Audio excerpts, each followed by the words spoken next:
Okey, hai, jumpa lagi dalam AR Sukses punya sesi live dan specialnya sebab kita akan bercerita tentang kamus perakaunan. Maksudnya term-term daripada A sampailah Z tentang perakaunan. Perakaunan ni dia relevan lah dengan usahawan kan. Jadi macam yang berada dekat dalam FB AR Success dan juga YouTube AR Success kebanyakannya ialah usahawan. Jadi kita bersama dengan Puan Rozita ataupun lebih mesra dengan panggilan Kak G. Hai Kak G. Hai Su, hai Cik Su. Okay, so Kak Ji akan bersama-sama kita. Of course lah Kak Ji lah kena bersama dengan kita kan. Kalau Cik Su seorang ni dia macam apa Cik Su cerita ni macam salah sikit kan. Especially topik-topik yang perakaunan ni. Tapi Cik Su akan bersama-sama dengan Kak Ji untuk bantu penonton untuk lebih faham, lebih pandai dan lebih boleh buat ataupun lebih boleh kenal pasti term-term dalam kita punya management account. Sedikit pengenalan, bila kita bergelar usahawan ni, bila usahawan dia adalah syarikat ataupun platform dia menjalankan perniagaan tu kan. Kemudian dia kena ada account bank dan duit pun akan masuklah dalam account bank tu, masuk dan keluar. Okey, dan berjalan sepanjanglah katalah setahun tu berjalan, biasanya kita kena tutup account tu, kena buat management account, kena submit dokumen yang diperlukan kepada LHDN. Dan kalau ada sedikit keuntungan atau berdasarkan management account tu, barulah kita boleh buat decision yang mana bukanlah kita boleh buat decision. Maksudnya daripada situ kita boleh lihat ada cukai yang perlu dibayar kepada kerajaan Malaysia. Macam itulah lebih kurang ada atau tidak ada. Tapi bila kita cerita tentang kamus ni, kita nak tengok apakah term-term ataupun perkataan-perkataan yang ada dekat dalam kamus tu. So kita bersama dengan Kak Ji tadi yang merupakan seorang accountant dengan pengalaman lebih 20 tahun. Bukan calang-calang ni Kak Ji kan. Bersama usahawan bantu buat account, buat dan bantu untuk advice. Okey, Kak Ji kalau boleh Cik Su tunjukkan, kita nak bersama dengan Kak Ji lah lepas ni kan yang paling best dengan Kak Ji sebab sesi huruf ABC untuk kamus kita sudah pun berlangsung. Jadi Cik Su nak tunjukkan. Ada orang dia masuk ni kamus. Kenapa dia kamus? Kenapa dia mula dengan huruf D? Sebab hari ni kita akan mula dengan huruf D. D untuk dahlia, D untuk dalam, D kan. Jadi untuk huruf A, B dan C, kita dah ada live ni. Live ni pada 15 April. Boleh tonton di dalam FB AR Success. So macam mana nak pergi? Bila kita pergi je dekat AR Success, katalah nak scroll tu tak jumpa, mungkin bila tuan-puan berada di dah macam dah banyak video, tuan-puan pergi saja dekat bahagian live, di atas ni ada live dan akan nampak live session dekat sini. So kat sini ini ialah nanti Cik Su rename dekat sini jadi ABC supaya hari ni punya session DEF lagi senang tuan-puan nak cari. Okay, sini satu tempat lah.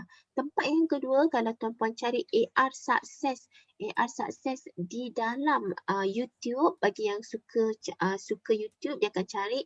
So dalam AR Success juga boleh pergi tengok dekat dalam channel ada beberapa video. Just klik dekat video. Video-video ni kebanyakan ataupun hampir semualah adalah tentang perakaunan. Contohnya ada 7 kesalahan akaun yang usahawan lakukan. 7 good accounting practice. Ada tanggungjawab pengarahan taburan C. Banyak sangat dekat dalam ni. Ada belanja yang tak dibenarkan. Jadi boleh lagi buat revision. Dan kamus tu juga kita akan upload video tu dalam ni supaya tuan-puan nanti boleh tengok dan boleh belajar lagi kan.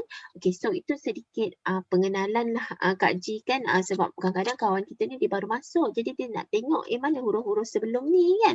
Ataupun dia nak tahu, nak tengoklah video ke baru first time buat ni. Tak, video ni bukan first time, video ni dah bertahun-tahun lah kan. Saya dengan 20 tahun pengalaman jadi dah banyak lah video yang dihasilkan.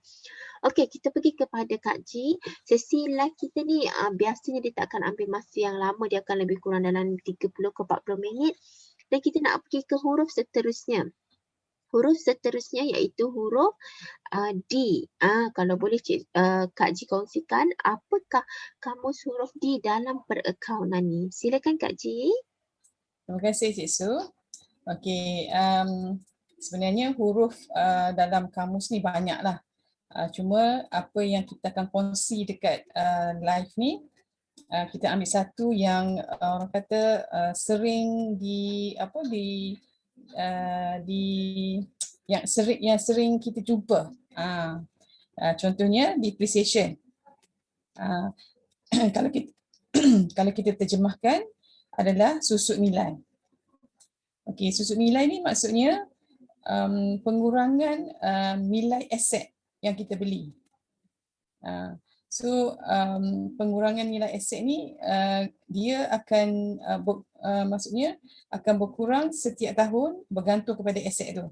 Sebab ada aset yang dikurangkan 20% atau ada yang dikurangkan 30% daripada total cost aset. Kita ambil contoh furniture and fitting. Biasanya orang akan kurangkan setiap tahun 20%. Kalau cost aset tu 1,000, tahun pertama kita beli, kita ambil contoh mudah lah. Macam kita beli 1.1 ya Cik Su, RM1,000 lah. Dan pada akhir tahun, pada 31 bulan 12, dia akan dikurangkan sebanyak 20%.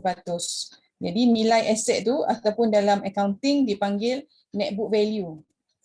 Atau kita panggil nilai net book value. Nilai bersih aset tu lah. Pada 31 bulan 12 tu dah jadi 800. Jadi kat sini kenapa adanya pengurangan tu? Sebab pengurangan tu berlaku kerana kita pakai benda tu, dipanggil wear and tear. Ya, wear and tear. Dan kita boleh jadikan juga nilai bersih tu sebagai asas untuk katalah kita nak jual. Jadi kalau orang nak beli, maknanya pada 31 bulan 12 tu kita bolehlah jual macam RM800. Maksudnya kita dapat balik lah orang kata nilai yang kita daripada cost tu kita tolak wear and tear, nilai tu kita jual. Kak Ji ada soalan. Ada beberapa tapi Cik Su tanya yang pertama kan. Katalah tadi Kak Ji kata nilai dia 1,000, beli 1,000 tapi hujung tahun dia dah jadi 800 kan. Tapi boleh juga kan kalau contohnya ada certain barang beli 1,000 tapi dah hujung tahun pun dia masih berharga 1,000. Contohlah kan mungkin walaupun dalam susut nilai tu dah 800 tapi kita boleh juga jual RM1,000 kan ikut orang tu nak beli kan. Boleh, tak ada masalah. Cuma itu cuma macam akak cakap tadi sebagai asas sahaja. Faham. Nak lagi rendah mungkin juga lebih rendah sebab orang tu macam dia nak beli 500 je kan. Tu macam nak sekarang. Lego. Macam nak Lego je kan. Tapi Kak Ji, semua barang sebab kita dah belajar daripada ni just Cik Su tunjukkan kepada kawan-kawan kita jugalah kan. Jangan risau sebab daripada sesi kita ni Cik Su ada nota dan AR Success sendiri nak buat satu e-book untuk tuan-puan boleh pakai dan aplikasikan. So untuk huruf A hari tu kita dah belajar pasal aset. So kita sendiri boleh tetapkan sama ada yang berharga lebih 1,000 ataupun mungkin berharga lebih 500 depends kepada perniagaan kita.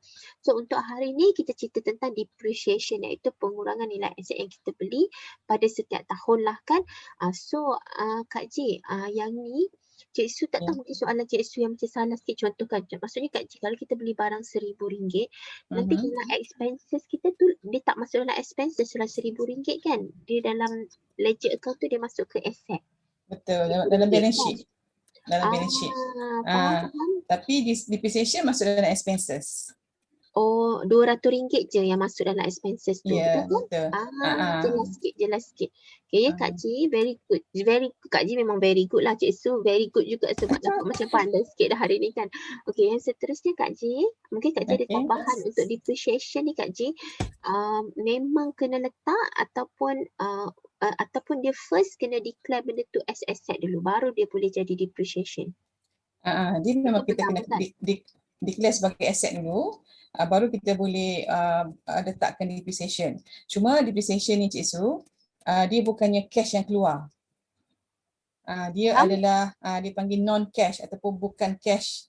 Maksudnya bila kita tolak gross profit kita dengan expenses yang termasuk depreciation, net profit yang kita dapat tu bukan net profit yang cash sahaja. Dia termasuk non-cash. So sebab tu dalam percukaian dia jadi lain pula. dia tak anggap itu sebagai apa dia tak anggap sebagai cash value, jadi dia tambah balik nilai depreciation tu. Okey, so nanti ini yang cerita dia lah. Maksudnya kalau katalah ada Cik Su faham, maksudnya kalau kita lepas kita punya net profit tu akan ada yang cash, ada yang non cash kan.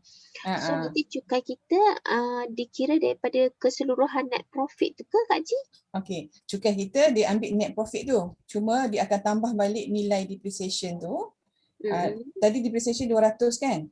Jadi dia campur balik. Maksudnya katalah net profit kita selepas kita tolak dengan non cash tu 5,000. Jadi bila bab percukaian dia jadi 5,200. Makin tinggi profit tu. Lagi tinggi lah profit tu faham? Sebab kita panggil add back yang dia tidak dikonsider sebagai net profit yang sebenar sebab termasuk dengan bukan cash, non cash yang depreciation tu. Jelas. So sebenarnya tak kisahlah pun kalau ada banyak aset dan depreciation, betul tak? Betul. Kalau tak kisah okey je sebab sebab macam tu Cik Su tanya tentang macam mana kalau kita masukkan semuanya tu dalam expenses kan. Tak nak declare asset pun masa tu Kak Ji cakap tidaklah ada betul, tidak adalah salah, depends Yeah. Faham? Okey.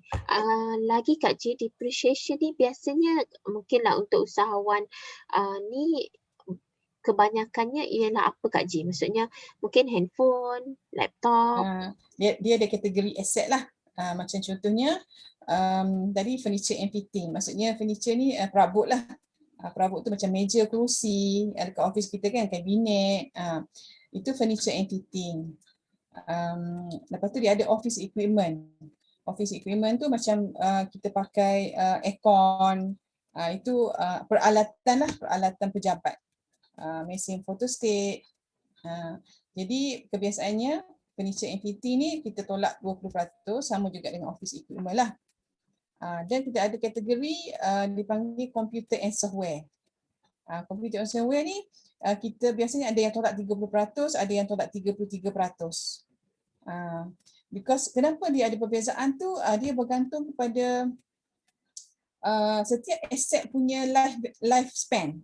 Macam komputer ni, dia 3 tahun tu dah macam satu obsolete, satu lagi macam rosak sebab kita memang sekarang ni memang fully pakai komputer kan. Kalau zaman dulu, last berapa, 15-20 tahun lepas, kita tak pakai komputer 100%, depreciation masih lagi 20% untuk komputer. Tapi sekarang ni ada yang letak 50% pun. Jadi kita boleh letak Kak Ji 50%. Tapi kita kena justify lah.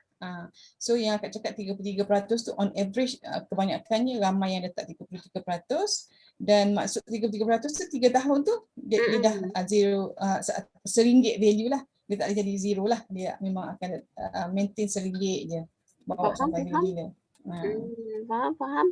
Okey, jelas. Lagi Kak Ji, maksudnya dia kena jadi best practice untuk usahawan tu setiap kali dia beli barang mungkin dengan lebih satu nilai, kata ada orang lebih 500, ada orang lebih 1,000, dia kena asingkan benda tu sebagai aset syarikat kan, maksudnya masuk folder lain. Ini ialah untuk declaration asset kan. Maksudnya dia bila kita beli barang tu, satu kena letak dekat list asset. Satu lagi dekat list depreciation ataupun expenses di bawah ni depreciation. Faham. Okey, dah jelas dah untuk huruf D, dan Cik Su percaya banyak je lagi huruf-huruf D yang lain kan. Ya, Tapi betul.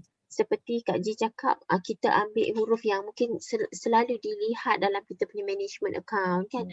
So dia lagi jelas. Tapi kalau tuan-puan yang bersama-sama kita live ni, dia ada sebarang soalan, boleh tinggalkan soalan di bahagian komen. Juga boleh ada orang ditambahkan knowledge dia, alhamdulillah. Tambahkan juga, boleh tambahkan knowledge. Boleh tulis pengalaman pun boleh. Boleh jadi macam satu medium untuk kita berkomunikasi di dalam FBAR Success. Okey, kita pergi dekat mungkin huruf yang seterusnya Kak Ji, untuk huruf E iaitu equity. Apakah ia Kak Ji? Okey, equity ni bahasa jargon lah. Orang kata accountant pakai kan. Tapi sebenarnya untuk mudah faham, sebenarnya dia adalah modal. Modal untuk kita mula bisnes. Kalau Cik Su ada sebelum ni ada Sina Berhad. Jadi mungkin company secretary Cik Su pernah tanya berapa nak letak modal. Inilah dia sebenarnya. Cuma dalam accounting dia adalah pengiraan dia macam mana modal tu dibawa ke depan sebab accounting ni about bring forward figure kan. Okey, kita tak payah pakai tak payah nak kita tengok yang teknikal sangat. Kita fahamkan modal tu dalam balance sheet kita atau management account kita adalah modal yang untuk kita mulakan perniagaan. Itu dia sebenarnya, modal untuk kita mulakan perniagaan. Agak masuk sikit bab modal yang sebelum Companies Act 2016. Dia terbagi pada dua. Rasanya semua usahawan pernah dengar authorized capital. Lepas tu paid up capital. So sekarang ni benda tu pun dah tak ada, dia terus paid up. Dan memang sesuai lah sebenarnya. Modal ni mestilah benda yang dah paid up lah kan. Sebab kita nak start rolling dengan apa? Mesti dengan duit, dengan modal. Kalau orang kata, orang layman cakap kan, ada modal tak nak buat bisnes? Macam tu kan. So modal ni adalah modal adalah permulaan duit yang kita nak start dengan bisnes. Kita ambil contoh situasi satu senario di mana modal ni, contohlah kita ada aset, kita tak ada duit, kita ada aset, contohnya kereta lah, harga kereta tu katalah 1,000, ya, dan kita bayar cash 500 dan kita ada baki, kita ada hutang 500. Jadi di sini aset kita dah berkurang kepada 500. Sorry, apa Kak cakap ni? Tak apa Kak Cik, maksudnya Cik Su faham sampai tadi, maksudnya layman term ni orang akan tanya nak ada modal ke nak buat bisnes ni kan. So katalah macam Kak Cik kata tadi apa, 1,000, katalah kita ada duit cash 1,000, tapi kita tulis dalam kita punya paid up capital, Kak Cik kata 1,500. 1,000. 1,000, sorry. Okey. Paid up capital kita tulis 1,000. Sebab apa yang Kak nak cakap tadi sebenarnya di dalam balance sheet tu. Faham? Sebab di dalam balance sheet tu formula dia asset tolak liability, kita dapat modal kita lah. Macam tu. Faham. Asset tolak liability dapat modal kita, faham? Ya. Jadi katalah asset tu bernilai 1,000 dan kita kita bayar 1,000, bayar 500 dan ada hutang 500. Betul. Jadi duit kita dah tinggal 500 lah. Yang kita dah gunakan sebagai yang kita guna untuk bayar kereta tu. Jelas. So Kak Cik, maksudnya kalau orang kata modal ni kan, sebelum ni juga kita ada sentuh juga yang modal ni dia boleh jadi cash kan. So boleh jadi bisnes yang kita bawa daripada stok kan, stok barang-barang yang kita bawa dalam bentuk stok boleh juga kan. Stok ataupun aset lah. Aset lah tu kan. Tapi aset stok pun boleh lah. Kata contohnya apa ya Cik Su? Kita bawa, kita nak jual baju kan, buat syarikat baru. Tapi daripada syarikat lama pun kita ada baju-baju stok lama, mungkin bukanlah stok lama, stok dalam bernilai dalam 10,000 harga kos dia. Jadi kita pun bawa ke syarikat baru kita ni, kita cakaplah kita ada, okey saya ada duit 1,000 cash contoh kan. Lepas tu saya punya barang-barang ni harga kos dia 10,000. Rak-rak apa semua ni lepas depreciation daripada syarikat lama ni bernilai 5,000. Jadi 1,000 campur 10,000 dah 11,000, campur 5,000 dah 16,000. Jadi kita punya paid up capital 16,000 lah macam tu kan Kak Cik? Cuma Cik Su tak berapa faham, sangat tahu tapi tak berapa faham macam adakah orang kata kemahiran boleh masuk kan. Kalau kemahiran ni macam mana nak kira Kak Cik? Contohlah Cik Su kata okey ni syarikat training. Cik Su pandai ni training. Jadi nilai Cik Su ialah 10,000 contohlah kan. So macam mana nak tulis dalam dalam akaun tu Kak Cik? Biasanya yang kemahiran ni dia tak boleh nak nilai kan. Faham? Kalau benda yang tak boleh nak value ni biasanya kita panggil goodwill lah. Maksudnya goodwill maksudnya dipanggil apa ya? Ada juga ruang dalam akaun tu untuk masukkan Goodwill ada, cuma benda ni ada pengiraan khas dia lah Cik Su. faham. Dan mungkin kita sebenarnya kan contohlah macam Kak G ataupun Cik Su, maksudnya dalam bagian training atau banyak accountant yang kita nak kita bawa masuk sertifikat. Sertifikat ni contohnya ada sertifikat daripada syarikat lama tu bawa ke syarikat baru ke, dan sertifikat tu berharga berapa? Boleh ke Kak G? Itu dijadikan. Sertifikat tu dia sangat masuk goodwill juga. dia masuk dalam goodwill jugalah. Sebab dia attach dengan orang dengan orang. Dia tak attach dengan syarikat. Faham? Okey, so itu adalah equity. Okey, jom kita pergi dekat lagi ada untuk syarikat yang bukan sendirian berhad, dia tak adalah nampak perkataan equity ni Kak Cik kan? Ya. Ke dia ada juga, ada kan bila dalam Senyap Berhad. Senyap Berhad ni boleh kita boleh masukkan. Kalau bukan. Ya. Boleh juga kan? Kalau bukan. Kalau bukan pun boleh. Boleh kan dalam dia punya account. Bila maksudnya dia still akan dapat daripada accountant dia management account, P&L, balance sheet kan? Faham?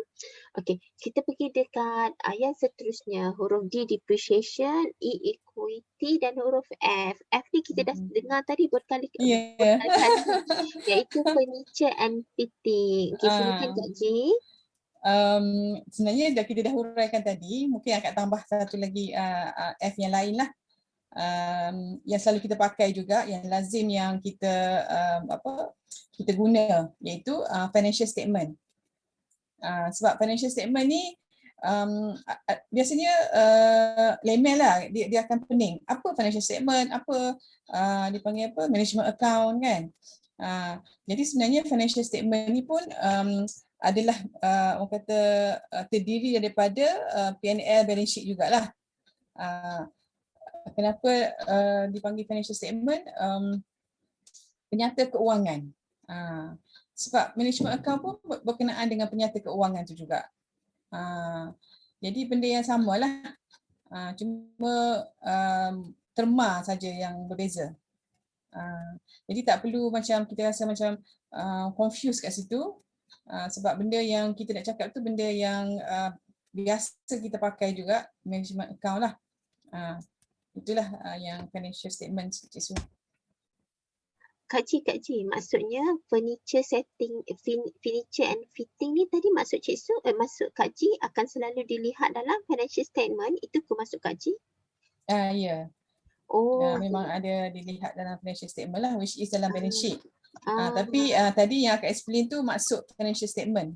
Sebab ramai yang tanya, apa financial statement ni? Apa management account ni? Dia jadi pening kat situ kan? Faham. Tapi Cik Su rasa mungkin kalau kawan-kawan kita pun dah dapat idea furniture and fitting ni, maksudnya dia sebahagian daripada aset. So bila anything yang kita beli yang untuk kegunaan perniagaan kita, dia akan disimpan ataupun diasingkan. Maksud kita asingkan ni as furniture and fitting, betul kan? Tapi Kak G, macam mana Kak nak bezakan dia dengan office equipment macam Kak G cakap tadi kan? Contohnya mesin photostat. Kalau mesin photostat tu printer. Okay. Actually furniture ni adalah benda-benda yang macam perabot lah. Kalau kat rumah kita perabot tu adalah sofa, meja makan, kan? Lukisan Kak G? Lukisan tu hiasan kot kan. So dia masuk dekor. Okey. Decoration. Kalau benda tu mahal, bolehlah kita masuk dalam kategori boleh fitting lah jugalah. Sebab actually furniture and fitting ni dia sesuatu yang kalau kita tengok dekat Google lah. Benda yang tak lekat dekat dinding. Okey. Tapi zaman sekarang ada juga fitting untuk rak tu dia lekat kat dinding kan. Dia attach, maksudnya yang atas tu kan. Betul kan? Yang ada gantung tu. Jadi definasi ni kita tengok macam kita translate kan furniture kan. Furniture tu perabot. Apa-apa yang kita boleh imagine kat rumah kita perabot tu juga ada dekat office, which is meja, kerusi, kabinet. Tapi Kalau macam kalau rak display, Cik Kak Ji, rak display kan, macam rak dia ada kedai, so rak tu. display rack. So Rack tu adalah dipanggil dipanggil apa? Peralatan kedai. lain office equipment. Tapi kita boleh masuk dalam furniture jugalah. Boleh juga, Ah, depends mak- definisi kita lah. office equipment ni benda yang kita guna, peralatan yang kita pakai. Contohnya komputer kita pakai, aircon kita pakai, photostat kita pakai. Jadi dia Kalau dia adalah stationery Kak Ji, stationery. stationery. Stationery pen, tu pen lah, dia pen senang dia lah. dia bukan aset. Dia tak masuk dia aset, dia bukan aset. dia adalah perbelanjaan. Memang Tapi dia alat juga kan. Tapi Kak Ji, ada juga office equipment yang tak masuk aset, betul tak? Kalau contohlah calculator. Calculator masuk dalam stationery. Okey. Maksud Kak Ji prefer kalau kita office equipment ni ialah aset. Maksudnya kalau dia harga lebih 1,000 baru declare as office equipment, ataupun lebih, sebab macam printer kan, printer bawah 500, so 400. So dia masuk under stationery. Tapi tak, dia macam ni Cik Su. Kita nak masuk dalam aset ataupun tak, ada yang 300 dia masuk aset. Itu polisi dia. Maknanya benda tu bila contohnya Cik Su cakap, tapi kalau macam calculator tu macam dia terlalu murah lah. Dia lebih sesuai kepada stationery. Jadi Kak Ji, betul tak Cik Su rasa Kak Ji nak suruh kita asingkan, bila kita asingkan resip tu, stationery anything yang bawah 300. Office equipment macam dekat stationery tapi benda yang atas 300 macam tu. Contohlah Kak Ji, kalau kita beli kertas tapi sekali beli tu RM500 contoh dia. Tu macam mana kalau tu? Baguslah soalan Cik Su kan. Contohlah kan dia bagi RM500 so dia beli lebih RM500. Betul dia bagi resip tu dia nak kata kalau Cik Su masuk dekat stationery lah. Tapi mana tahu ada kadang-kadang terblur pula kata lebih 300 kena masuk aset. Macam mana tu Kak Ji? Betul. Kadang-kadang orang pening because of value of benda yang kita beli tu, peralatan ataupun equipment kan. Tapi kalau tengok kertas tu kita guna pakai. Benda tu burn. Okay. Maksudnya kata walaupun kita beli nilai 500 tapi kita pakai, benda tu akan hilang akhirnya kan. Maksudnya habis. Stok tu habis. Jadi dia tak sesuai masuk bawah definisi aset lah. Faham apa sahaja yang habis bila habis bila digunakan. Ink lah Kak Ji kan, tak boleh jadi aset lah. Stationery. Faham. Walaupun ink kita tu mahal RM400 kan. Tapi bila pakai habis, tak tahun depan dah tak boleh dah nak. Tak ada depreciation dah, memang habis terus. Jelas Kak Ji. Dipanggil satu lagi dipanggil term dia dipanggil apa Cik Su? Burn. Benda tu burn kan? Kalau macam office equipment tadi tu apa, wear and tear.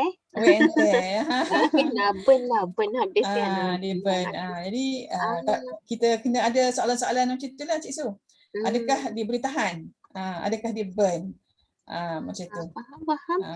Okay. So furniture ni Cik Su rasa Cik Su jelas, sebab bila Kak Ji as accountant bersama-sama dengan usahawan, masa tu kita akan ada sedikit perbincangan lah. Maksudnya sebab ada orang dia ada kedai kat depan dia, lepas tu dia ada office kat dalam dia, so dia nak declare sofa tu declare apa. So mungkin sofa dalam office dengan sofa kat kedai, dua-dua tu ialah aset contohnya kan. Rak furniture. So furniture kat depan, dia kata dalam kedai dia tu dia nak jadikan benda tu aset lah kan, sama dengan furniture dia. Faham, dia macam something yang besar lah. Tapi sekarang benda pun dah murah dah Kak Ji kan. Contohlah kerusi RM100. Kursi duduk, kursi bos ke kerusi kursi main game tu kan. RM100. Walaupun betul tak Kak Ji, walaupun dia fall bawah 300 tapi kita still boleh cakap dia furniture. Betul. Asset kan. Dia masih ada nilai. Faham. Alright, Alhamdulillah. So dah habis dah untuk kita hari ni. Okey. Cikgu rasa it's a very orang kata nice session sebab walaupun dia sikit dia bermanfaat dan tuan-puan boleh tinggalkan juga komen. Mungkin tuan-puan nampak macam cikgu je sembang kan. Tuan-puan boleh tinggalkan komen, boleh tinggalkan soalan so kita boleh baca kemudian. Tapi kalau cikgu boleh tunjukkan, cikgu tunjukkan kan. Ada kawan-kawan kita dia akan tinggalkan soalan, dia akan tinggalkan pendapat. Contoh dia kan, contoh macam ni ada mentor HR, Teacher Zam cakap capital. Maksudnya capital ni macam equity ke Kak Ji? Capital ni bukan. Dia Bukan modal permulaan. Modal permulaan. permulaan. Okey. So equity macam tadi Kak Ji kata asset tolak liability Betul kan? Sorry, apa soalan tu tadi? Soalan tu capital ni macam Kak Ji kata modal permulaan. Tapi kalau equity tadi sama betul. Sorry ya Allah. sama. Okey Kak Ji, okey. So kat sini lah yang teacher HR cakap, dia kata teacher Izam cakap capital boleh dalam bentuk non-monetary macam our expertise dalam business. Tapi ni yang tadi Kak Ji kata dia kena masuk dalam goodwill So dia macam kiraannya lain sikit So ada Cik Nik ni tulis letak min dulu. Apa ni Cik Nik? Kita kena tanya balik. Cik Nik kena rujuk balik kan. Minimum kot. Minimum. Okey. Pandai Kak Ji. Orang account nak ni. Cik Su ni min. Cik Su orang social media. Cik Su ingat min ni admin ke kan? So Zaidah dikongsikan satu grup macam mana ada Kak Ji ada grup sekarang ni. Apakah grup ni Kak Ji? Grup buku biru. Grup Telegram ni adalah grup untuk geng Borang B. Maksud Borang B tu mereka yang mempunyai enterprise lah. Lebih kepada mereka yang mempunyai enterprise dan ada juga dalam geng Borang B ni mereka yang mempunyai dua-dua entiti, enterprise dan sedia bahat. Atau dengan kata lain, mereka yang kena hantar Borang B, usahawan yang kena hantar Borang B boleh join grup ni untuk kita berkongsi ilmu, bukan saja faham apa itu Borang B, tapi lebih kepada kita membimbing macam mana kita nak isi Borang B tu sampai kita submit ke LHDN. Faham? Okay, Alhamdulillah. So siapa yang nak join boleh klik dekat bahagian ni, dekat ni dalam kita punya kamus ABC yang sebelum ni. So hari ni DEF, so boleh klik dan boleh join. Okay, daripada Cik Su, thank you so much Kak Ji. Kita akan sambung sesi seterusnya, teruskan bersama dengan AR Success. Thank you kepada semua yang menonton dan mungkin kata-kata terakhir daripada Kak Ji untuk usahawan Kak Ji tentang perakaunan. Okey, kata-kata terakhir Cik Su, teruskan belajar pasal akaun. Jangan jangan give up lah. Jangan give up kan. Kan? Sebab macam akak sendiri pun belajar daripada pengalaman bersama usahawan accounting ni. Bukan kata belajar masa dekat master dulu, lebih banyak belajar walaupun tempoh dengan usahawan baru 7 tahun, 8 tahun. Tapi pengalaman yang dapat berbanding dengan masa belajar dulu tak ternilai. Memang banyak yang akak belajar dengan usahawan. Contoh yang paling dekat sekali dengan Cik Su, banyak soalan-soalan Cik Su yang selepas jumpa Cik Su balik malam, balik rumah kan. Betul juga soalan Cik Su ni kan. Patutnya accountant ni kena ada jawapan-jawapan yang macam selalu Cik Su utarakan soalan-soalan kan, supaya dia tak ada gap. Sebab masa last 7 years yang masa akak kiranya menjejak kaki ke dunia bisnes ni Cik Su, gap dia sangat besar antara usahawan dengan akak. Sebab jadi macam mana orang nak faham.